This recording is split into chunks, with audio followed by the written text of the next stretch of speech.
Welcome, ladies and gentlemen, back once again with the Economancer. So this video is going to be more about a simple discussion. So last night I joined Infrared for a discussion. Now it was like an extremely quick discussion. It was like 30 seconds. First it started off kind of weird because he thought I was somebody else, and I was like, no, I'm not your enemy. And then, we had a quick discussion on what the topic was that we're to discuss, and that's Luhmann's general systems theory versus Marxian dialectical materialism. So I just want to start off that I am not the enemy of the infracells. I'm not the enemy of MAGA communism. In fact, if you watch that stream, you'll see a lot of those things that I'm sympathetic to a lot of those positions, right? So he is considered like a, I don't know, heterodox communist. I am what you would consider a heterodox systems theorist or a heterodox Luhmannian or something along those lines. I don't, if you read a lot of the American interpretations of Niklas Luhmann, they are extremely left of center, right? And then I am like a traditionalist Christian conservative type of guy. One of my biggest influences is Russell Kirk. Kirk. For some reason, every time I come up with, when I say these names, I'm just thinking of that one actor. I think his name is Russell Kirk. Anyway, but T.S. Eliot, Burke, etc. So there's a lot going on in these conversations. So I do want to kind of unpack this argument, I guess, in a little bit on general systems theory from Niklas Luhmann to the dialectical materialism of someone, well, probably not someone like Hawes, but the overall feel of dialectical materialism. So here are some things that I am sympathetic to. So again, being sympathetic because I'm also a heterodox cybernetician or Luhmannian. And I also don't think this Heideggerian libertarian Stalinism is in fact wrong. I don't think that trying to accelerate the contradictions from their point of view through the MAGA movement is actually a bad idea. I think it's actually a really good idea. So yeah, and really, he points to MAGA as not a movement, but it's a set of consciousness that's being developed through Donald Trump, because Donald Trump himself isn't communism, right? So Donald Trump's like, I'm going to ban all the communists and all that stuff, but he doesn't really know what communism means. He has no clue. He just knows that there are people that sit beside him that work at either the Cato Foundation or the Heritage Foundation or something like that are telling him commies are bad. What is it? The Birch Society and stuff like that are like super anti-communist, which, by the way, if you don't know, William F. Buckley stood against the Birch Society, especially when they were attacking like Dwight Eisenhower and stuff like that. So there is a form of conservatism that comes from Kirk, Buckley, etc. that is definitely not screeching about communism on every front. So again, I think that that's a good idea. And then he makes this clear, Hawes does, through his readings of Heidegger. And again, this is something that I can agree with 100%, that words don't have objective reality. It makes objective reality. This is his reading of Heidegger, and I think a lot of people tend to agree with that when it comes to the reading. This is also something Wittgenstein says. This is also what Luhmann says, that words don't make objective, or words are not objective reality. They make objective reality. And this is pretty simple. And you can read into more the philosophy of language and the philosophy of communications and come away with this idea very quickly. So again, I'm super sympathetic to this. But where does the disagreement kind of roll up? So Niklas Luhmann it's important to understand that he does not place the same emphasis on class struggle that you would see in Marxian theory, right? So he doesn't have this notion that societal change is largely driven by a class struggle. And he doesn't point to conflicts between the bourgeoisie, who own the mean of productions, and the proletariat who sell their labor. So the struggle is pretty much, and again, there's plenty of Marxists that may disagree with me, but this is the engine of historical change, and it's linked to the economic base of society. Luhmann, however, approached society from this functionalist perspective, because you got to understand, he comes from the camp of Talcott Parsons, a structural functional position. So he argues that society is divided into various functional subsystems, again, such as politics, law, economy, education. Each of these subsystems or systems operating based on their own logic and communication. So in Luhmann's systems theory, change is driven by systemic evolution and differentiation rather than by class conflict or economic factors. For Luhmann, society isn't primarily divided by economic classes, but by differentiation of systems based on their function. And he points as this is like the key to understanding the division of labor, is that as the division of labor happens, we have more differentiation of the systems and more functional happenings, more functional openings that allow for additional operations. And so class, in the context of Luhmann's theory, would be considered more of a product of the economic system rather than a main driver of the societal structure and change. Class struggle, therefore, does not occupy a central place in Luhmann's analysis of society.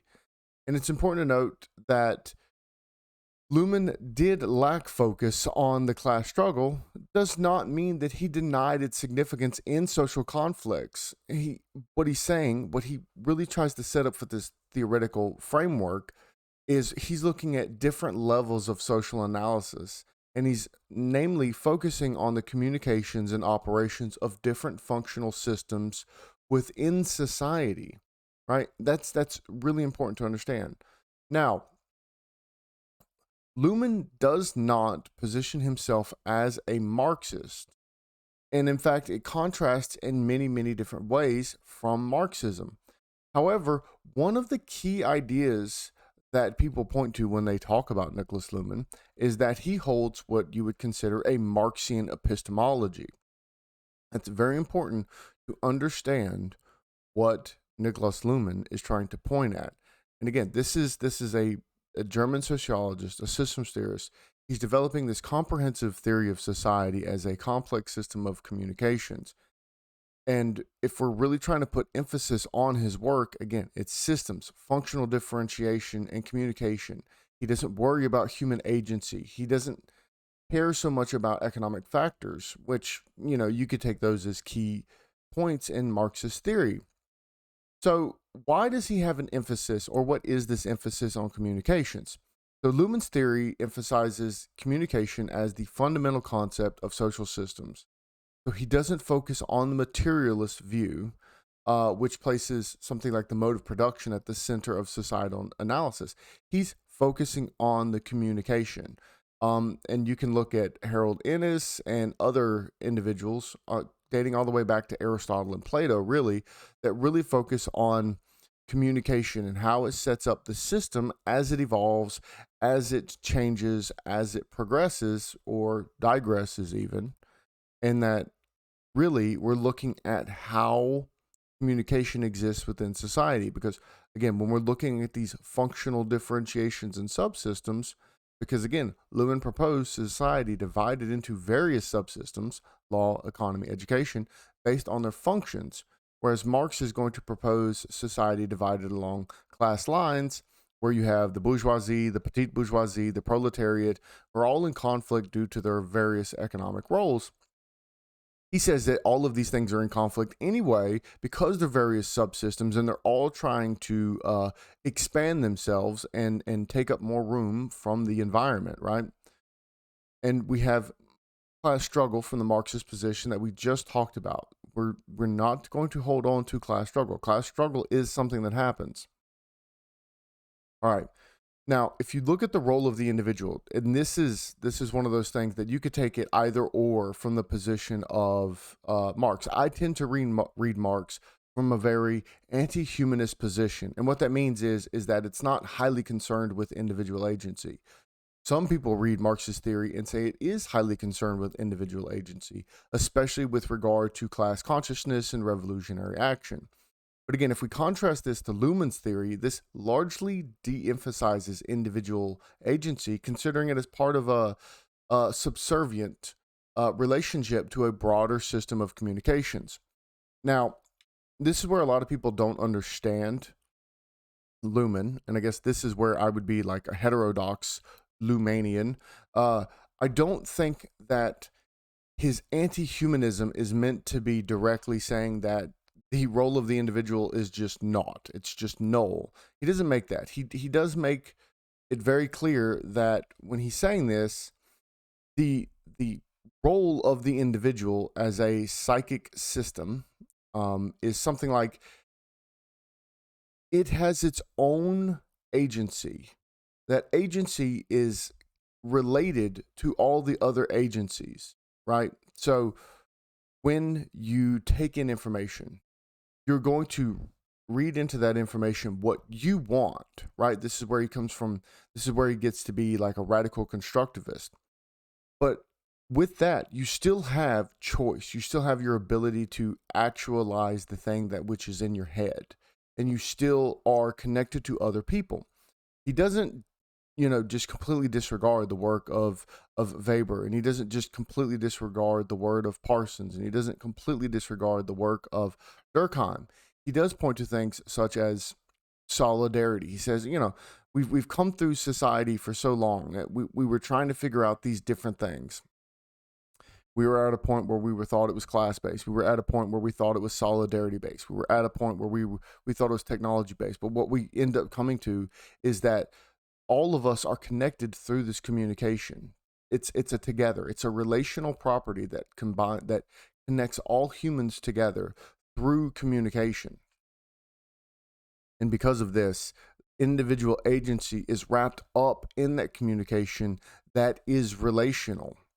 And this goes back to why he has like a Marxist epistemology, because he does hold that there is this knowledge production, this knowledge connection, much like Marx had when it comes to the base and superstructure. All right, then we look at a focus on capitalism. So Marx is going to focus on these inherent contradictions and problems within capitalism. Now, Luhmann sees capitalism as just one subsystem among many in modern society, and he doesn't attach any moral judgment to it. He says, I'm going to take a step back. I'm going to just look at what it is. It's just a subsystem, and if we attach moral judgment to it, then we can't evaluate it from where it is. We have to step back, and this is the observer observing the observer, and we have to step back, and we have to see what is actually going on here. Historical materialism. Now, this is where Luhmann does make some statements. Luhmann does question the notion, the Marxian notion of historical materialism, or the idea that material conditions determine the structure and development of society. Instead, he's going to focus on social systems as self-referential properties and how they're autopoietic. Now, again, it's always important to understand that these theories contrast with Marxism, but they don't constitute a direct targeted argument against Marx's ideas. Luhmann's ideas can be seen as an attempt to develop a broader and more abstract theory of society, which does not focus on economic conditions as the primary driver of social change. And this is where we get into contradictions, right? So we have the concept of contradictions, which he approaches in a much different way from the traditional dialectic or Marxist theory. I mean, he does view contradictions often. He points them out, right?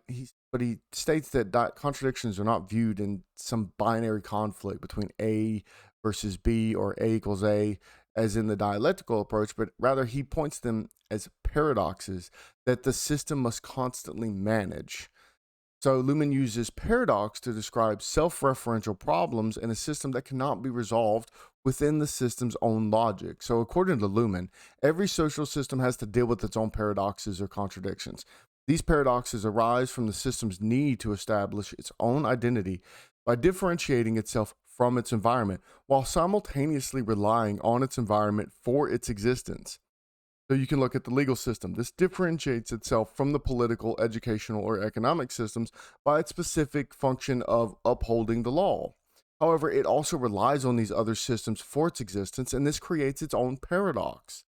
So, in order to deal with these inherent paradoxes, social systems use what Luhmann calls deparadoxification strategies. These strategies typically involve the system creating a distinction that allows us to handle the paradox within its own frame of reference, thereby ignoring or obscuring the paradox. So, in this sense, contradictions or paradox are not seen as things that need to be resolved or overcome. Instead, they are a fundamental part of how a system operates to manage complexity and evolve over time.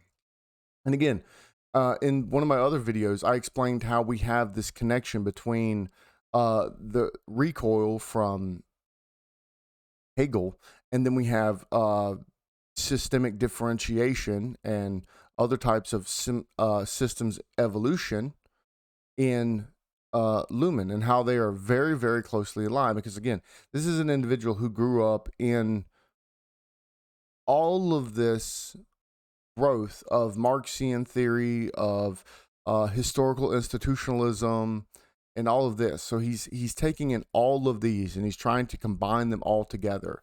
And he's also highly influenced by individuals like Talcott Parsons. And who is Parsons going to be highly influenced by? Parsons was highly influenced by Marx, Wilfred Pareto, Alfred Marshall, Weber, and then Durkheim. And so we have all of this coming together into this one big set of beliefs. And then all of this leads to this kind of like basic conclusion about what I'm getting at is that I don't think that Luhmann, though he wasn't a communist and though he wasn't with Marx on a lot of things, it's not like he saw it as the enemy, or he saw Marxism or communism as an enemy, when he actually saw the enemy as the liberals, which is something that me and Haas would tend to agree on, right? It's and this term liberal, it gets thrown around a lot. One of these days I'm going to actually sit down and go over like the historical analysis of liberalism like I did with neoliberalism, because I think it gets a bad rap, and it doesn't mean what a lot of people think it means. And I think that like using these terms is very important, just like Haas wants to take back the term for Marxism, for communists and stuff like this. I think the same should be done for liberals, because it's always these far leftists that are ended up, embodying what liberalism is while also hating it. And so there's a lot to unpack in this whole conversation about what is and is not liberalism, how we ought to look at liberalism from either the Marxian perspective or from the Luhmannian perspective, and understand that there's a lot of evolution. There's a lot of things happening in this. But I hope this does open up some conversation with other individuals that are associated with the camp with Haas. I do hope to get back on there someday soon. He seemed pretty amicable about having a conversation with me. So that seems pretty cool. So please like, share, subscribe, send this to your Marxian friends. I would love to see what they have to say on this, and whether or not my views on Marxism tend to be wrong, or whether they think that there's something wrong in the Luhmannian perspective, or something that I would gain through Marxist analysis when it comes to the Luhmannian perspective. But I hope you've enjoyed this. Have a good one.